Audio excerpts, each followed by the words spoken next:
A palavra muitas vezes dá a sensação de que a gente está fazendo alguma coisa errada, né? Evasão fiscal, por exemplo. Mas não tem nada disso. Elisão fiscal é algo totalmente aceitável. É seu direito, inclusive, né, fazer elisão fiscal e quase que um dever moral. Vou explicar para vocês exatamente o que é elisão fiscal e como que você pode organizar sua empresa para pagar menos imposto. Primeira coisa, a gente tem que entender como que funciona o sistema tributário, o sistema de leis no Brasil.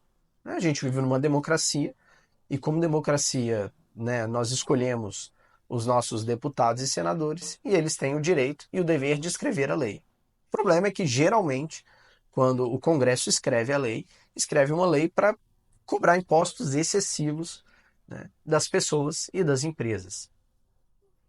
E se isso por si só já é ruim, a situação piora quando nós temos uma Receita Federal que se aproveita de uma legislação que é extremamente complicada e complexa para cobrar imposto de forma ilegal. Resumindo, ninguém entende nada. Todo dia a gente tem uma grande quantidade de mudanças de legislação. As leis são realmente bem difíceis de serem compreendidas. E aí o que a Receita faz? Aproveita isso para poder cobrar imposto de forma excessiva. Né? A lei é confusa, ninguém entende, então a Receita diz que é de um jeito, e ela é o leão, ela é quem tem o poder ali, é o ente mais forte.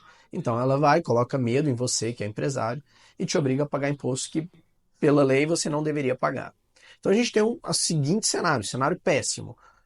Um Congresso que edita leis extremamente agressivas contra o empresário e uma Receita Federal que se aproveita de ter o poder da máquina pública na mão para cobrar ainda mais impostos de você. Então, nesse cenário, realmente a gente tem uma situação de dualidade, né? O lado bom e o lado mal. O lado mal é o Estado e a Receita Federal, obviamente. E o lado bom é o empresário que gera impostos, ou melhor, que gera emprego e paga impostos e com isso sustenta toda uma sociedade, inclusive a máquina pública, né? O empresário sustenta os próprios governantes e servidores públicos que tentam derrubar o empresário cobrando impostos que não deveriam.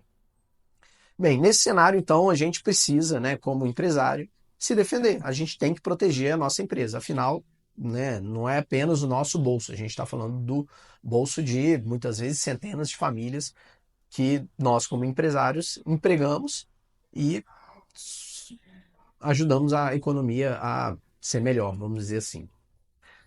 Então, para isso, depois dessa volta toda, agora a gente vem falar de elisão fiscal. Então, vamos voltar ao Congresso que editou uma lei, e essa lei, né, uma lei tributária, define algumas hipóteses que, quando a gente incide nessas hipóteses, a gente deve pagar imposto. Então, a elisão fiscal nada mais é do que organizar a nossa empresa de modo em que a gente não incida nessas hipóteses que a lei diz que a gente tem que pagar imposto. Então, isso é elisão fiscal.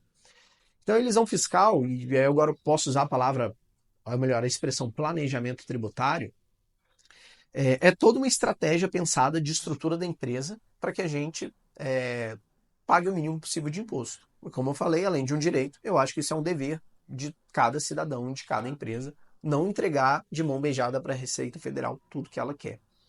Quando a gente pensa em planejamento tributário, as possibilidades são amplas. Né? Tudo começa com o básico do básico, que é o regime tributário. A gente tem Simples Nacional, lucro presumido e lucro real. Então, o primeiro ponto é entender aquela operação e decidir qual é o melhor regime tributário. Será que o Simples Nacional realmente é um regime bom para pequenas empresas? Será que o lucro presumido é legal para quem tem margens de lucro tão apertadas? E o lucro real? O lucro real é um ótimo regime, né? Ele permite a gente desenvolver várias estratégias aí para pagar menos impostos. O segundo ponto do planejamento tributário, e aqui é muito importante a gente ressaltar, planejamento tributário não é ficar discutindo se sonho de valsa é bombom ou wafer, ou se a casquinha do McDonald's é sobremesa ou sorvete, ou se o certo é biscoito ou bolacha. Isso tudo são, de fato, exemplos de planejamento tributário. Teve o caso da Nivea também, que conseguiu transformar a loção em desodorante, diminuindo a incidência dos impostos. São importantes, mas isso é um pequeno detalhe que serve para empresas que fabricam produtos. E esse tipo de planejamento não é só muitas vezes um mero enquadramento, depende inclusive de mudar a fórmula do produto. Né? Para quantas empresas você acha que esse tipo de planejamento funciona? É muito pouco, são poucas empresas que podem se beneficiar desse tipo de planejamento. Então, o que a gente tem que pensar é que planejamento tributário é muito mais do que isso.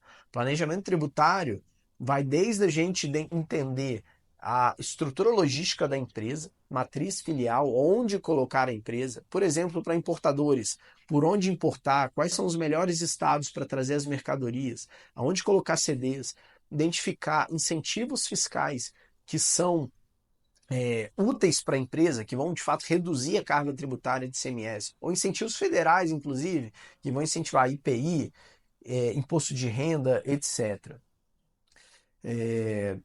Até segregação de atividades. Então, se a gente tem um grupo empresarial, né, ou uma única empresa, mas que tem uma cadeia tributária completa, por exemplo, da produção à entrega do produto ao consumidor final, nós podemos pensar em planejamentos para que este grupo tenha não uma única indústria que produz e entrega para o consumidor final, mas vários negócios. Por exemplo, uma indústria, uma transportadora, um fundo de investimento para antecipar recebíveis, uma distribuidora, uma empresa de e-commerce para vender para consumidores finais com incentivos fiscais. Enfim, planejamento tributário é algo extremamente amplo e complexo. Né? Então, não adianta apenas discutir, como eu falei, se sonho de valsa, wafer ou bombom. Isso é um pedacinho, a pontinha do iceberg. E aí, quando a gente volta para o tema proteção, né, da empresa contra o Estado, a gente, além do planejamento tributário dentro do Brasil, é importante pensar em estruturas internacionais, onde a gente vai pensar em abertura de offshore, em triangularização, em abertura de empresas para poder fazer importação, né, e outros temas semelhantes. Então, isso tudo é só uma parte do que pode ser feito quando a gente pensa em estratégia tributária. É o que a gente faz aqui na Rede todos os dias, com diversas empresas de diversos portos, segmentos, em diversos estados. Então, se isso faz sentido para você e você quiser saber mais como que o planejamento tributário de verdade pode beneficiar a sua empresa, conta com a gente.